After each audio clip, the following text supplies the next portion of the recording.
Afinal, o que é emaranhamento sistêmico? Que é um termo que eu tenho utilizado por aqui. E quanto mais vocês ficarem íntimos das constelações, vocês vão ouvir esse termo. Então, um exemplo de emaranhamento. A gente fica sabendo da história da nossa bisavó. Uma história muito clássica, inclusive, no Brasil, né? Ah, minha bisavó era filha de uma indígena que foi caçada a laço, foi laçada para casar com o marido dela. E a gente fica, nossa, que horror, coitadinha, que absurdo, e aí entra no julgamento. Então, ele inicia no julgamento. E aí, isso marca muito o sistema da gente, sem dúvida nenhuma. Mas a ideia é incluir e deixar essa tataravó, né, mãe da nossa bisavó,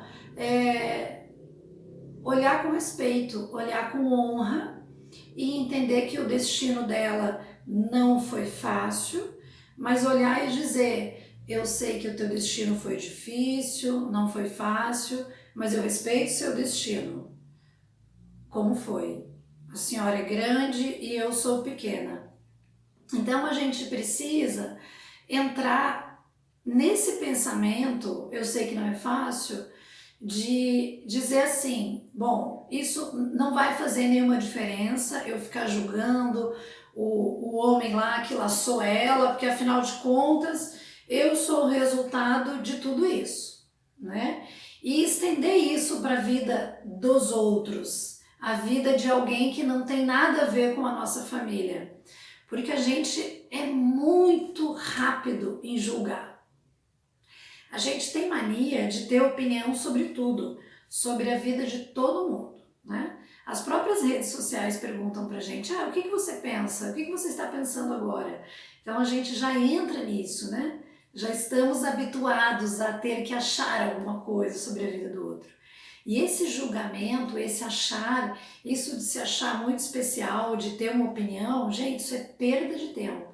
Se a gente investisse o nosso tempo, que a gente se preocupa com a vida do outro, pensando ou sentindo em como organizar a nossa vida, gente, a gente seria muito mais feliz. Então, esse é um ponto.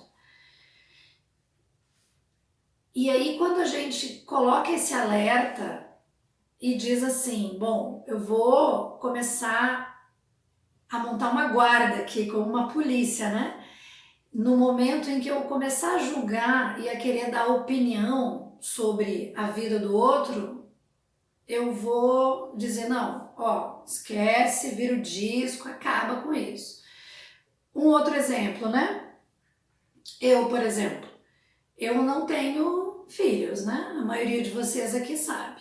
E aí, de repente, eu me deparo dando opinião na vida da minha prima lá, que tem 2 filhos, dizendo para ela como que seria melhor ela cuidar das crianças dela. E no maior julgamento, opa, como assim?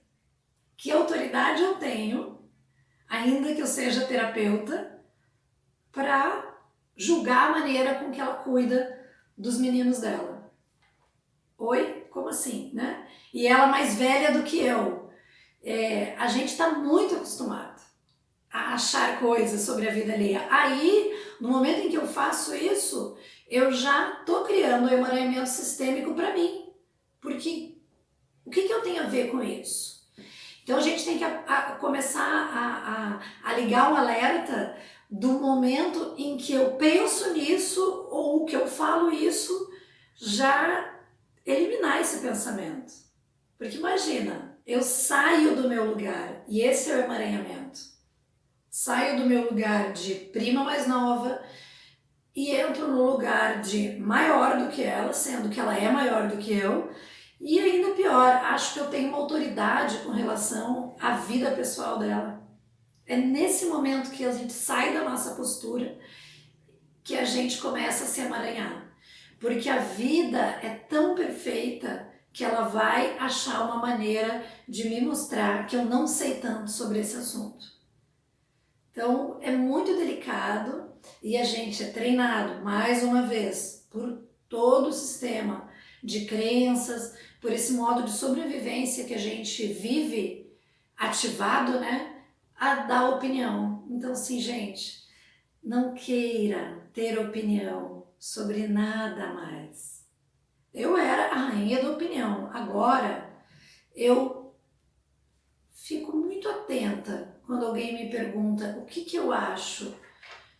Normalmente eu devolvo a pergunta: o que tu sente sobre isso? Né? O que eu sinto sobre isso acho que não vai fazer muita diferença, a não ser que eu esteja sendo consultada como terapeuta. Aí é diferente, aí a gente se coloca à disposição do campo e o lugar que eu estou é um lugar de não saber nada, de não querer achar nada, né? E essa é a postura, né? O nosso cérebro, ele é educado a ficar, treinado, aliás, a ficar dando opiniões. Que opinião é essa, né? Será que eu tenho realmente como saber o que gerou aquela atitude na pessoa? Será que isso não é um trauma lá da infância, da criança ferida? Será que isso não é algo muito mais forte que está ali entranhado no sistema dela e eu estou dando opinião? Como assim, né? Então, esse é o convite, gente. Ficar mais alerta com relação a esse opinião. O que a gente ganha quando a gente dá opinião? E aí a gente fica nisso, né? Ah, mas eu tô querendo ajudar. Ajudar quem? Ajudar o outro? Vocês já viram alguém mudar completamente a opinião? Mudar a maneira de viver por opinião do outro? Vocês já viram alguém assim? De verdade, eu não conheço ninguém. Então, tem esse olhar de parar de dar opinião na vida alheia. Alguém te perguntou? Não? Então não dê opinião. Alguém te perguntou? Mesmo assim, pense se esta opinião não vai causar um prejuízo na sua vida.